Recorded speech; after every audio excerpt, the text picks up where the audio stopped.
할렐루야. 예. 하나님 늘 우리의 어떤 화려한 화음도 중요하고 또 다 중요하지만 가장 중요한 건 늘 우리의 마음을 받으신다는 거죠. 예. 하나님이 우리에게 받으시기를 진짜 원하시는 것은 우리의 마음입니다. 마음. 예.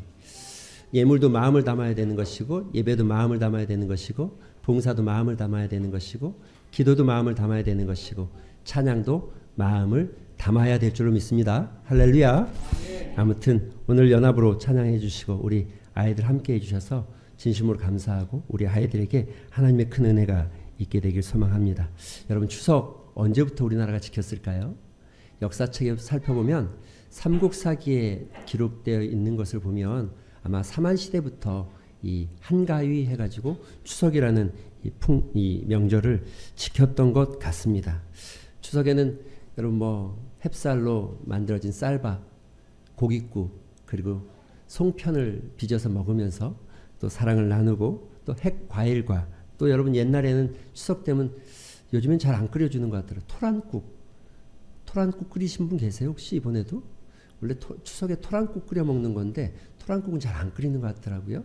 토란국도 끓여 먹고 또 함께 여러 사람과 음식을 나눠 먹고 또 조금 부족하다 할지라도 이웃과 함께 나누는, 그래서 추석 되면 늘 하는 말이 있죠. 더도 말고 한가위만 같아라 라고 말할 만큼 추석은 늘 모든 사람에게 기쁨이 되어졌죠. 추석 때는 많은 사람들이 모여서 행사를 하기도 합니다. 옛날에는 소싸움, 길쌈, 강강술래, 달맞이 이런 여러 놀이들을 하고, 남성들은 풀밭이나 또 모래사장에서 우리 씨름 한판 소를 걸기도 하고 또 쌀가마니를 걸기도 하면서 씨름을 한판 했던 기억도 있습니다. 그런데 요즘 모이면 그냥 화투만 치죠. 모두가 다 모여서 화투만 치는 문화가 되어졌는데 그런 추석의 명절입니다. 유교를 따르는 이 사람들은 추석 명절 제사를 지냅니다. 제사라는 게 사실 조상 신을 섬기는 것은 아니고, 사서오경에 보면, 중용에 보면 이렇게 기록되어 있죠. 상례와 제례를 통해 죽은 이를 섬기기를 살아계실 때 섬기듯 함같이 하는 것이다. 그러니까 비록 돌아가셨지만 살아있을 때처럼 그 마음을 다한다는 마음에서 섬기는 것이고, 그 끝에는 이렇게 기록되어 있죠. 그러니까 그렇게 살아계실 때처럼 효를 다하는 이에게 하늘이 복을 준다. 그러니까 죽은 신, 조상신이 복을 주는 게 아니고 하늘이 복을 준다. 사서오경 중용 19장에는 효편에 그렇게 잘 기록이 되어 있습니다. 그런 명절을 따라서 우리나라는 좀 유교적인 절기를 지켰죠.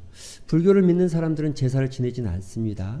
예, 불교는 차례를 지냅니다. 차례는 말 그대로 차를 마시는 예죠. 한 솥에 차를 끓여서 그 솥에서 꺼내서 부처님께 차 한 잔, 그리고 내가 차 한 잔 마시면서 차를 서로 마시면서 부처님과 내가 하나 된다.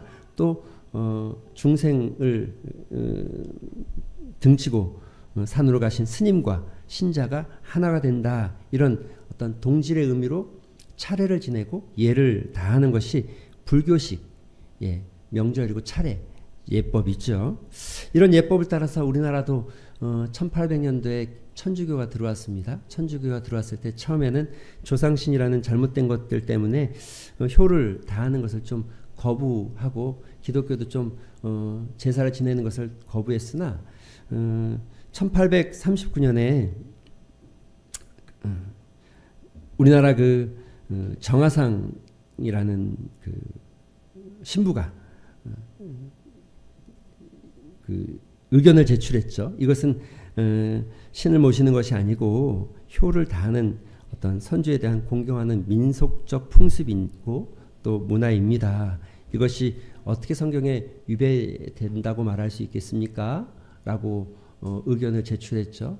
그 의견에 따라서 기독교는 아니지만 캐톨릭에서 그 의견에 따라서 한국의 이 제사는 나쁜 것은 아니다. 다만 그 방식에 있어서 조금 수정을 해야 된다 해서 기독교식 제례, 추도 예배 형식으로 제사를 지내는 것에 대해서 허락을 했고, 그 문화와 그 전통이 이어져서 개신교도 동일하게 추석과 이런 설에는 온 가족이 모여서 예배를 드리고 또 하나님을 찬양하고 가족과 함께 우애를 나누는 것, 이런 것들이 바로 이 추석 명절에 우리가 해야 될 것이고, 특별히 무엇보다도 추석에는 부모를 공경하는 마음, 효를 다하는 마음, 또 그간 보살펴 주신 은혜를 돌아보는 것, 또 만나지 못했던 형제들을 만나면서 형제 애를 나누고 또 함께하는 것, 이런 것들, 또 기독교 안에서는 믿음의 가정에서는 믿음이 전수될 수 있도록 부모는 자녀에게 믿음의 덕스러운 덕담을 나누고 자녀들에게 믿음의 방법을 이야기하고 또 한 해도 하나님께서 이끄셨다라는 은혜를 나누는 이런 시간들로 우리가 보내고 있죠. 이렇게 보내는 것이 보통 기독교 명절이고 추석입니다. 이런 추석날 우리가 어떤 마음가짐을 가지고 또 어떻게 나눠야 하고 어떤 마음으로 맞이해야 하는가. 여러분, 오늘 읽은 본문은 소위 말하는 초막절의 절기를 이야기하고 있는 것입니다. 초막절, 우리나라 추석과 가장 유사한 이스라엘의 절기죠. 그 초막절의 절기가 어떻게 세워졌고 어떤 의미로 세워졌는지를 잠깐 살펴볼 필요가 있죠. 이스라엘 민족들은 세 가지 명절이 있습니다.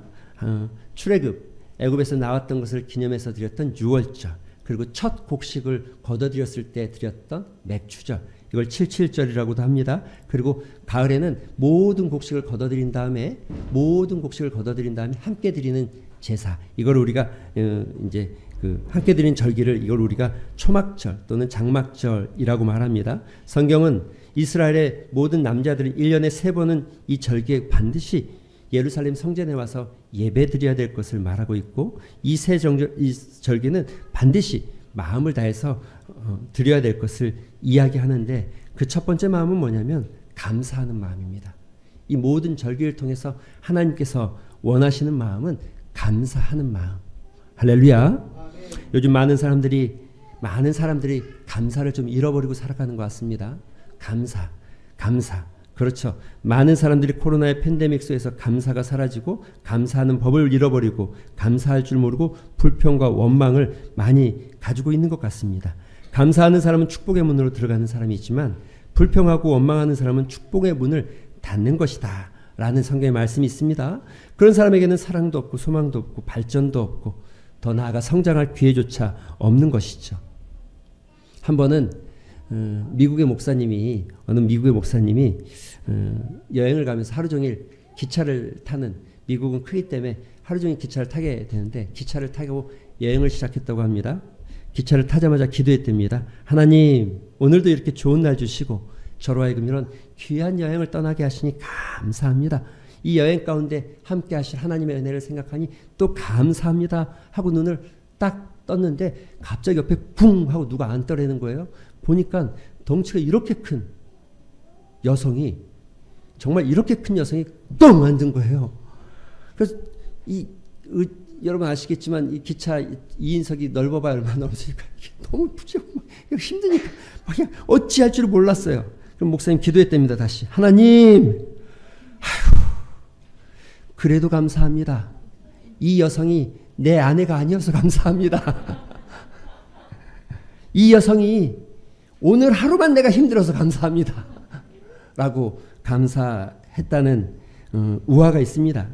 예, 하루만 동석할 수 있게 하신 것, 하루만 불편하게 하신 것, 그것조차도 감사하다고 고백한 이 목사님의 이야기가 비록 우스운 이야기지만 그 내용은 참 깊이가 있고 우리가 생각해 볼 만합니다. 1913년 아시아인 최초로 노벨 문학상을 받은 인도의 타고르라는 시인은 이런 고백을 합니다.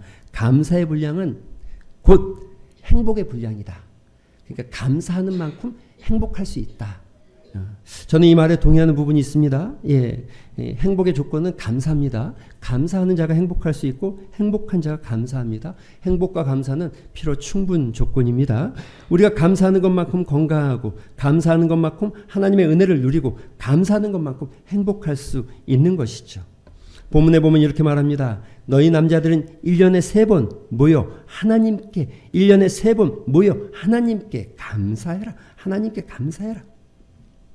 1년에 3번 모여 하나님께 감사하라는 것입니다. 너희 남자들은 1년에 3번 모여서 하나님께 감사하는 것입니다. 또 모일 때 빈손으로 오지 말고 복을 받은 대로 하나님께 드려라 드린다는 게 뭡니까? 받은 은혜를 감사하는 마음으로 드리는 것을 의미하는 겁니다. 뭐 감사하는 마음이 없이 그냥 의무적으로 이렇게 뭐 어떤 형식적으로 또는 이런 어떤 율법적으로 드리라는 것이 아니라 감사하는 마음을 가지고 나오라는 것이고 감사함으로 드리라고 하고 있는 것이죠. 예로부터 추석은 농부에게 있어서 가장 중요하고 복된 날이지고 또 농부는 이 추석을 보면서 늘 하늘에 감사하고 자연에 감사하는 마음을 갖습니다. 농부는 절대적으로 하늘의 도움 또 이 날씨 하늘의 도움이 없이는 이런 수확을 거둘 수 없다는 것을 알기 때문에 예로부터 농부들은 늘 하늘에 감사했고 또 하늘에 이렇게 제를 지냈죠. 물론 그들은 하나님을 알지 못하기 때문에 이 땅을 운행하시고 이 땅을 주관하시고 이 땅을 창조하신 분이 누군지 모르기 때문에 그저 하늘에 감사하는 마음을 갖는 것, 순박한 농부들의 마음이겠죠. 그러나 실제로 하나님께서 이 땅을 운행하셨고 이 땅에 비를 주셨고 이 땅에 해를 주셨고 이 땅에 식물들이 자라게 하신 것 하나님의 은혜 아니겠습니까? 우리는 모르지 않기 때문에 누구에게 감사해야 됩니까? 하나님께 감사해야 되는 거죠. 그리스도인들이라면 모든 만물을 창조하시고 운행하시고 또 우리에게 때를 따라 공급하시는 그분이 누구인지를 분명히 기억하고 이 풍성함을 허락하신 하나님께 감사하는 것이죠. 시편 56편 9절에는 이렇게 말합니다. 하나님께서 땅을 돌보사 물을 대어 심히 윤택하게 하시며 이같이 땅을 예비하신 속에 그들에게 곡식을 주시나이다. 주께서 밭고랑에 물을 넉넉히 대사 그 이랑을 평평하게 하시며 또 단비를 부드럽게 하시고 그 싹에 복을 주시나이다. 예. 비를 주시고 단비를 주시고 때를 따라 주시는 그 은혜들 하나님이 하셨다는 것을 시인은 고백하고 있는 것이죠.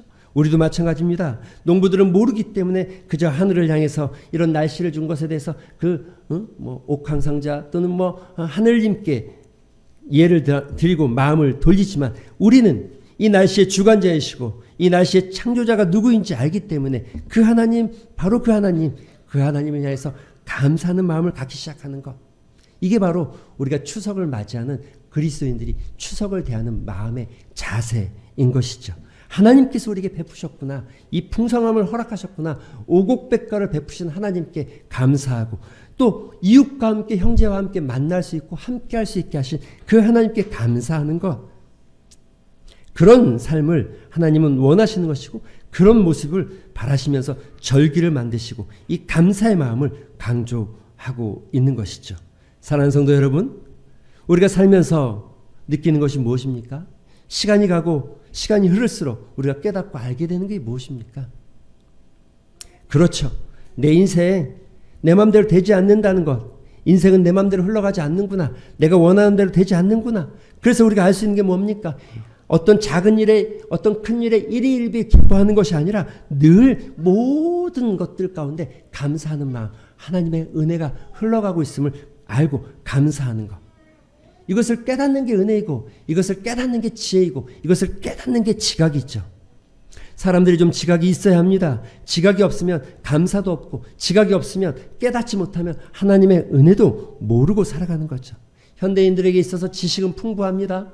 예, 달나라까지 거리를 계산하고 그 먼 거리, 태양까지 거리를 계산하고 그보다 더 먼 거리를 계산하는 지식은 있을지 모르지만 하나님께서 이 땅 가운데 베풀어 주신 은혜를 깨닫는 지혜는 부족해 보이고 지각은 부족해 보이고 깨달음은 부족해 보이는 게 현실이죠. 그래서 많은 사람들이 누리고 소유하고 살아가면서도 감사가 없고 은혜도 모르고 또 기쁨도 잃어버리는 세상. 골로새서 3장 15절에 이렇게 말합니다. 그리스도의 평강이 너희 마음을 주장하게 하라. 너희는 평강을 위하여 한 몸으로 부르심을 받았나니 너희는 또한 감사하는 자가 되라. 감사하는 자가 되라. 할렐루야. 예배서 5장 20절에도 이렇게 말합니다. 범사의 우리 주 예수 그리스도의 이름으로 항상 하나님 아버지께 아버지 하나님께 감사하며 나가라는 것이죠. 추석을 맞이하는 이 시간들, 추석을 우리에게 누리는 이 기쁨, 추석을 보내면서 우리의 마음가짐이 무엇입니까? 우리 안에 혹여 시들어버리고 혹여 놓쳐버린 감사가 있다면 다시 한번 우리가 하나님 앞에 감사하고 감사의 마음을 다시 회복하는 것. 시편 50편 23절에는 이렇게 말하죠. 감사로 제사를 드리는 자가 나를 영화롭게 하는 것이다. 할렐루야. 감사로 제사를 드리는 것이 하나님을 영화롭게 하는 것이고 하나님이 기쁘시게 받을 제물, 받을 제사라는 것이죠. 그 행위를 옳게 하는 자가 그 행위를 옳게 하는 자에게 내가 하나님의 구원을 보이리라. 그 행위를 옳게 한다는 게 무엇입니까? 물론 크게 보면 그것은 예수 그리스도의 구속의 은혜를 깨닫고 아는 것입니다. 그러나 이 본문 안에서 해석한다면 감사하는 자, 하나님의 은혜를 알고 깨닫고 감사하는 자, 그 행위를 옳게 하는 자, 하나님의 구원을 보이시겠다라고 약속하고 있는 것이죠. 어려움을 당할 때 어떤 사람이 도움을 받습니까? 또 어떤 사람이 은혜를 입을 수 있습니까? 예, 간단합니다. 하나님께 감사할 줄 아는 사람, 하나님을 향해서 감사를 고백할 수 있는 인생, 하나님을 향해서 감사를 고백하는 인생이 하나님의 은혜와 하나님의 도움의 손길을 경험할 수 있게 되어지는 것이죠. 여러분, 지금은 그 파라소닉이라고 이름이 바뀌어져 있죠. 그러나 원래 이름은 이 미스시다 전기, 사람 이름을 딴 거죠. 미스시다 고노스케라는 회장, 고노스케 회장이 전기회사를 차리고 미스시다 전기를 처음 창업했죠. 여러분, 이 고노스케가 얼마나 유명한 인물이냐면 일본 사람이지만 일본에 큰 영향력을 미쳤고 현대 이 경영하는 사람들 중에서도 이 사람을 향해서 뭐라고 그러냐면 별명이 하나 있는데 현대 경영의 신이라고 부를 만큼 아주 회사를 잘 경영했던 인물이죠. 그런데 재미난 일화가 하나 있습니다. 이 고노스케 회장이 이 자기 회사에 입사하는 사람들을 면접할 때면 꼭 한 가지 묻는 질문이 있다고 합니다. 그 질문은 이렇습니다. 당신이 회사에 올 정도로 탁월하게 준비된 것이 운이 좋았기 때문이라고 생각합니까? 아니면 자기의 노력 때문이라고 생각합니까? 당신이 이 회사에 올 만큼 탁월한 능력을 가진 것이 당신이 운이 좋았다고 생각합니까? 아니면 자기의 노력이라고 생각합니까? 이런 질문을 꼭 한다는 것이죠. 이 질문에 자기 노력 때문이라고 답한 사람은 모두가 다 떨어졌답니다. 그러나 운이 좋았다고 답한 사람은 그 중에 신입사원을 뽑았다고 합니다. 이유는 간단합니다. 운이 좋았다고 말한 사람의 마음속에는 이렇게 성공한 것이 내 힘으로만 된 것이 아니고 누군가의 덕을 받고 누군가의 도움을 받았고 내가 알지 못하지만 누군가의 도움, 누군가의 기도, 누군가의 섬김이 나를 이렇게 성공하게 만들었다라고 알고 있는 것이죠. 즉 다른 사람에 대해서 감사하는 마음이 있는 것입니다. 이런 의식을 가진 사람은 나중에 회사에 문제가 생겼을 때도 긍정적인 자세로 대처하고 헤쳐나갈 수 있다고 합니다. 그런데 반대로 자기 노력으로 되었다고 하는 사람은 항상 내가 이렇게 노력했기 때문에 정당한 대우를 요구하고 정당한 대우를 받지 못하는 것에 대해서 불평하고 원망하고 또 섭섭한 마음으로 일하기 때문에 장기적으로 크게 보면 회사에 큰 도움이 되지 않았다는 거예요. 여러분, 감사하는 것 이렇게 중요합니다. 고노스케 이 회장이 그런 말을 하죠. 그래서 감옥과 수도원의 공통점은 세상에 고립되어 있다는 점이다. 그런데 다른 것이 있다. 감옥과 수도원은 둘 다 세상과 고립되어 있지만 고립됐다는 건 동일하지만 다른 것이 있는데 그것은 감옥은 늘 불평하는 자들이 있고 수도원은 늘 감사하는 자들이 모여 사는 곳이다. 다시 말하면 불평하고 원망하는 것은 감옥 같은 것이라는 것이고 또 감사하고 기뻐하는 것은 수도원같이 평안함이 있는 곳이라는 것을 말하는 것이죠. 여러분의 가정은 어떻습니까? 여러분이 속해 있는 공동체는 어떻습니까? 여러분의 삶은 어떻습니까? 여러분, 우리가 살고 있는 이 환경과 상황은 감사할 조건들이 없으니까 감사할 수 없습니까? 또 여러분이 지금 되어져 있는 상황들 속에서 감사하기가 어렵습니까? 그러나 그럼에도 불구하고 하나님께서는 여러분이 이 추석 명절을 보내면서 우리 마음 안에 있는 감사가 다시 회복되어지고 하나님 앞에 감사하기를 원하는 것. 감사할 때 여러분이 있는 천국, 감사할 때 여러분의 가정이 천국이 되어지는 것이고 여러분의 공동체가 천국이 되어지는 것이고 여러분이 속한 곳이 천국이 되어지는 것이죠. 감사하는 마음.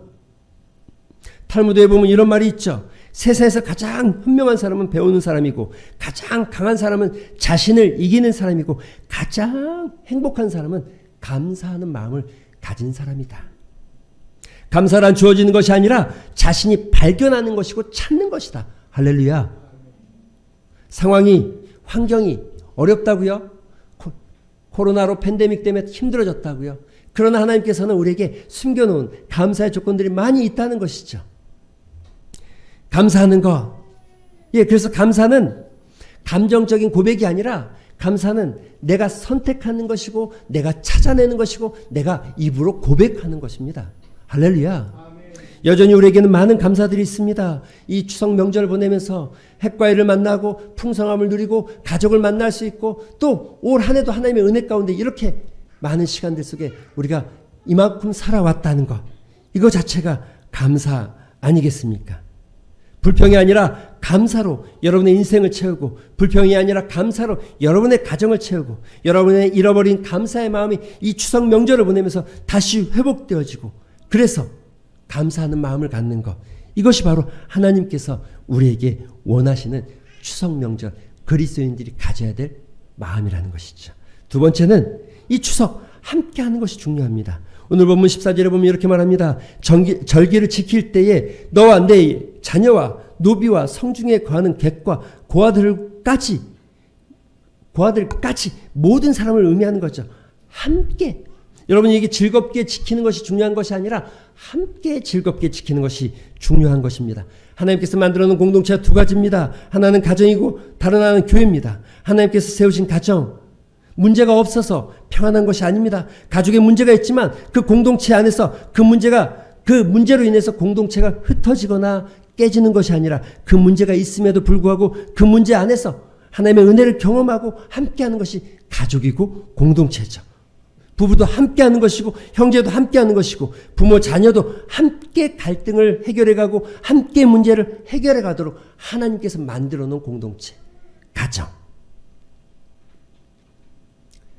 여러분, 이 이스라엘의 절기, 이 세 가지 절기 속에 가장 핵심 단어가 감사하는 마음과 함께 다른 하나가 있다면 함께하는 거야. 함께.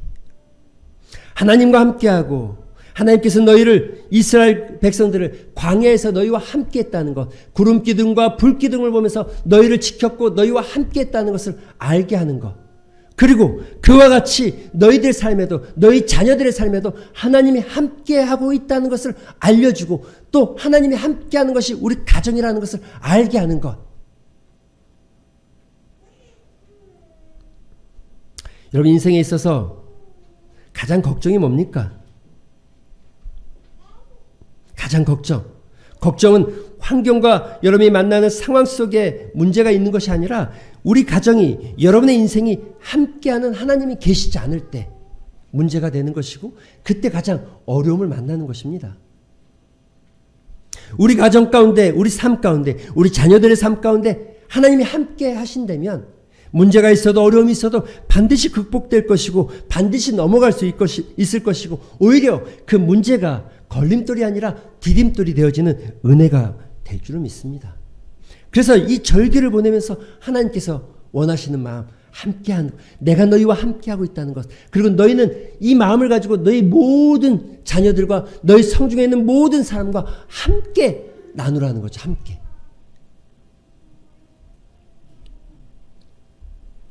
함께.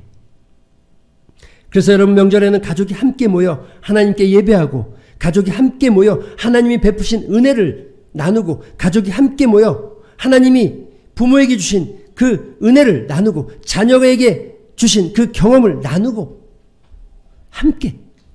심지어 가족을 뛰어넘어서 이웃과 함께하고, 또 심지어 가족과 이웃을 뛰어넘어서 힘들고 어려운 이들과 함께 은혜를 나누고, 여러분에게도 하나님의 은혜가 있음을 알게 하고 깨닫게 하는 것. 함께하는 것. 이게 추석 명절 그리스도인들이 가져야 될 마음가짐. 여러분, 사회가 바뀌었습니다. 명절이 되면 고향에 가면 결혼에 대해서 얘기하니까 가기 싫고 그저 해외로 여행 나가고 혼자 조용히 캠핑을 떠나고, 또 많은 사람들이 가족과 모이는 것을 힘들어하고, 무슨 6시간 7시간씩 차를 타고 고향을 가냐고 말할지 모르겠습니다. 그러나 고향을 방문하는 것보다 더 중요한 것, 부모와 자녀가, 형제가 함께 모여지는 것, 그리고 함께 하나님의 은혜를 나누고 함께 하나님의 은혜에 대해서 우리가 이야기하고, 또 여러분의 삶에 내 삶 가운데 하나님이 함께 하셨던 것처럼 너희들의 삶에도 하나님이 함께 하실 것이라는 것을 부모는 자녀에게 축복해 주는 것. 추석 명절은 바로 그렇게 함께하는 것을 알아가는 것입니다. 함께하는 것이 좋은 것인 것을 알게 하는 것입니다. 전도서는 이렇게 말합니다. 한 사람이면 패하거니와 두 사람이면 맞설 수 있나니 세 겹줄은 끊어지지 않는다. 예, 가족도 함께할 때 문제를 이겨낼 수 있고 어려움을 극복할 수 있고 힘든 것도 반드시 이겨내고 그것이 성공할 수 있고 승리의 발판이 될 수 있습니다. 교회도 마찬가지입니다. 함께할 때 마음을 함께하고 생각을 함께하고 뜻을 함께할 때 하나님의 은혜가 주어지고 함께할 때 하나님의 큰 놀라운 축복이 주어지는 것이죠. 이스라엘 백성들은 이 새 절기를 맞이하면서 그들은 늘 함께하는 것을 배워가고 가족 간의 결속을 유지하고 가족 간의 사랑을 나누고 또 믿음을 나누고 자녀에게 신앙을 전수하는 절기로 지켰다는 거죠.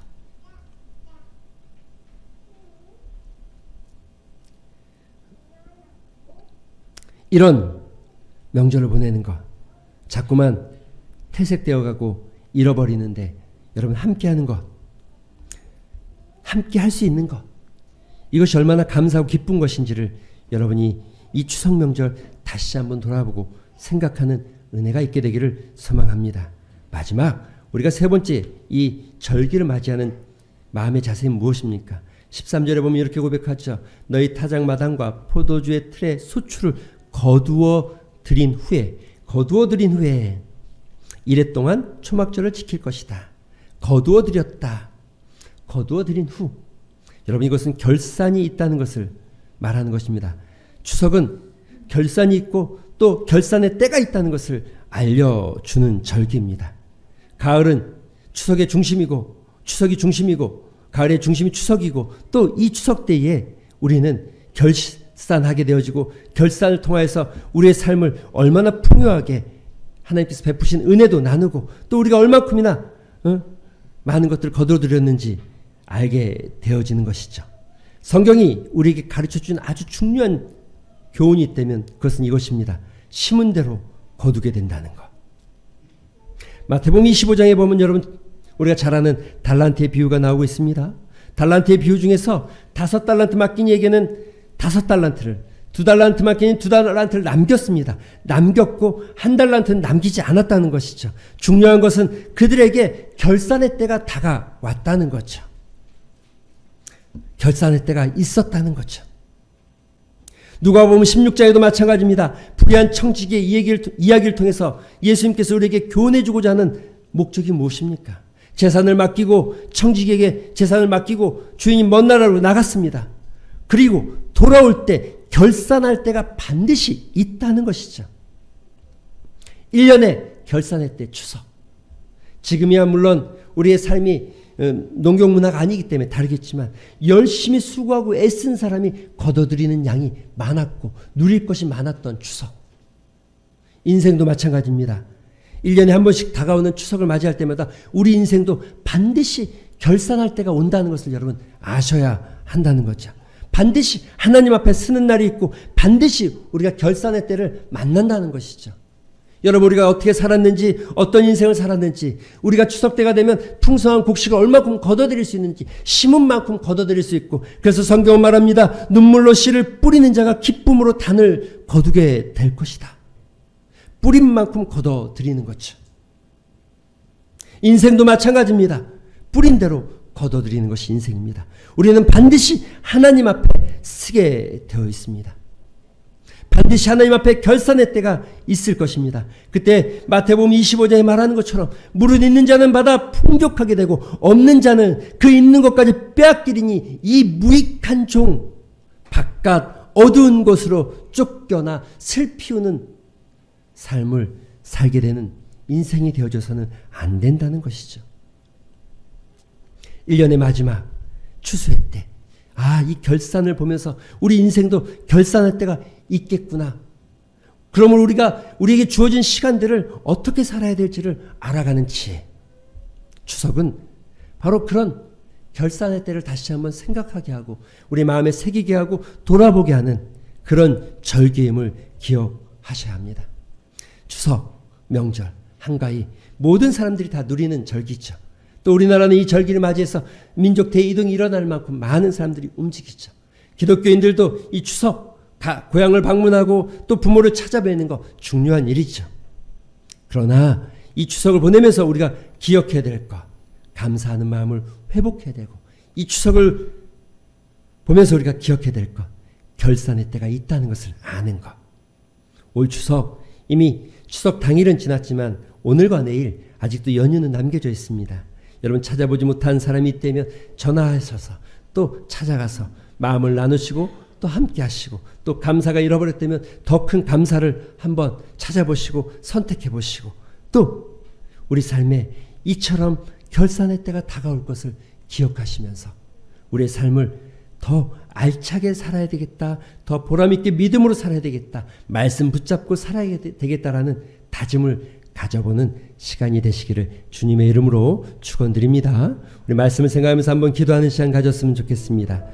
기도하실 때에 여러분 우리의 마음을 다해서 기도하실 때에 하나님, 추석 명절 그저 그렇게 모든 사람이 보내는 그런 명절로 보내지 않게 하시고, 우리 마음 안에 잃어버린 감사가 회복되는 은혜가 있게 하여 주시고, 우리 마음 안에 다시 가족이 하나 되어지고 또 한마음으로 뭉쳐지는 가족의 결속을 다지는 시간이 되게 도와주시고, 또 부모는 자녀에게 믿음을 전수하는 시간이 되게 하시고, 자녀는 하나님의 명령을 따라서 부모를 공경하고 효를 다하는 시간이 되기를 소망하는 마음으로 여러분 기도하시고, 또 나아가 이 추석이 이렇게 결산해서 풍성함을 누리기도 하고 또 조금 누리기도 하는 것처럼 우리 인생도 결산의 때가 온다는 것을 기억하면서 우리가 하루하루 더 보람있게 믿음과 말씀을 붙잡고 살아야 되겠다는 고백과 다짐이 있는 기도가 되었으면 좋겠습니다. 우리 말씀을 생각하면서 잠시 한번 기도한 시간 갖도록 합니다. 기도하겠습니다. 아버지 감사합니다. 오늘도 주께서 우리를 붙잡아 주시고 우리 가운데 은혜 가운데 다시 불러주시니 감사합니다. 하나님, 이 추석 명절 하나님 우리가 보내면서 우리 안에서 잃어버린 감사가 회복되게 도와주시옵시고, 잃어버린 아버지 그 감사가 다시 한번 회복되어져서 주를 향해 감사하게 하시고 이웃을 향해 감사를 나누는 인생이 되게 하여 주시옵소서. 또한 하나님 우리 가족이 하나님 이 추석을 맞이해서 믿음으로 하나 되는 은혜가 있게 하시고 함께하는 은혜가 있게 하시고 믿음의 가정이 결속이 다시 한번 믿음으로 세워져 가게 하셔서, 하나님 부모는 자녀에게 믿음을 전수하고 자녀는 그 믿음을 따라서 부모를 공경하는 믿음의 역사가 일어나는, 또 믿음의 대가 이어지는 시간이 되게 하시며, 나아가 아버지 하나님께서 주신 이 추석 명절 우리 인생의 결산이 있음을 기억하게 하는 은혜의 시간 되게 하여 주시옵소서. 올해도 어김없이 추석 명절을 맞이합니다. 주님, 이 추석 매년 보내기 때문에 그렇게 보내는 것이 아니라, 보내는 이 추석 명절 아직 남겨진 이 시간 속에서 우리의 마음 속에 다시 한번 하나님이 베푸신 은혜들을 되새기며 감사의 마음이 회복되게 하여 주시옵소서. 또한 추석 명절을 맞이해서 온 가족이 함께 모여 가족의 결속을 다지게 하시고, 부모는 자녀에게 믿음을 전수하는 시간이 되게 하시고, 자녀는 그 믿음을 따라서 부모를 공경하고 효를 다하는 시간이 되게 하여 주시옵소서. 많은 것을 거둬들이는 명절, 그러나 우리 인생도 거둬들이는 결산의 때가 있음을 이 추석 시간을 보내며 명절을 보내며 알게 하시고 깨닫게 하시고, 그러므로 우리가 남겨진 시간들 속에서 하루하루 더 믿음과 말씀을 따라 복되고 아름답게 살아가는 믿음의 고백이 있게 하여 주시옵소서. 감사드리며 예수님의 이름으로 기도합니다. 아멘.